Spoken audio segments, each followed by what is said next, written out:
Assalamu alaikum everyone. Welcome to my another mini vlog. পোনপ্ৰথমতে আপোনালোক সকলোকে ঈদৰ বহুত শুভেচ্ছা থাকিলে ভাবিলো ঈদ স্পেশাল এটা মিনি ব্লগ আপোনালোকৰ মাজত শ্বেয়াৰ কৰো বুলি এইফালে ৰুমটো অলপ সিম্পল কে সজাই ললো এয়া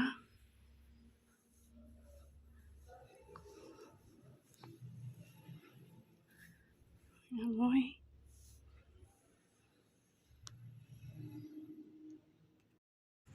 ঈদ বুলিলে ঘৰত কিবা এটা নাস্তা বনালে ভাল লাগে ন সেই বুলিয়ে হাহুমাই এফালে ইমান ধুনিয়াকে কেক দুটামান বনালে এটা জেব্ৰা কেক আছিল আৰু এটা নৰমাল কেক আছিল আৰু আপোনালোকে বাৰু কি নাস্তা বনালে কমেন্ট কৰি জনাবচোন দে এইফালে ঈদ স্পেশাল মই ধুনিয়াকে প্লেটিং কৰি দেখালো আপোনালোকক আৰু ঈদ হৈছে যেতিয়া মাংসটোতো লাগিবই ন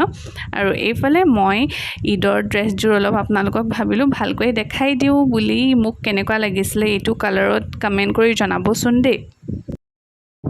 ড্ৰেছযোৰৰ যদি লিংক লাগে তেন্তে আপোনালোকে মোক কমেন্টত জনাই দিব মই লিংকটো আপোনালোকৰ মাজত শ্বেয়াৰ কৰি দিম আৰু লগতে আপোনালোকে যদি মোক ফেসবুক বা ইনষ্টাগ্ৰামত চাই আছে তেন্তে ফলো কৰিবলৈ একেবাৰে নাপাহৰিব আৰু যদি ফাৰ্স্ট টাইমৰ কাৰণে মোক ইউটিউবত চাই আছে তেন্তে মোক সাবস্ক্ৰাইব কৰি দিব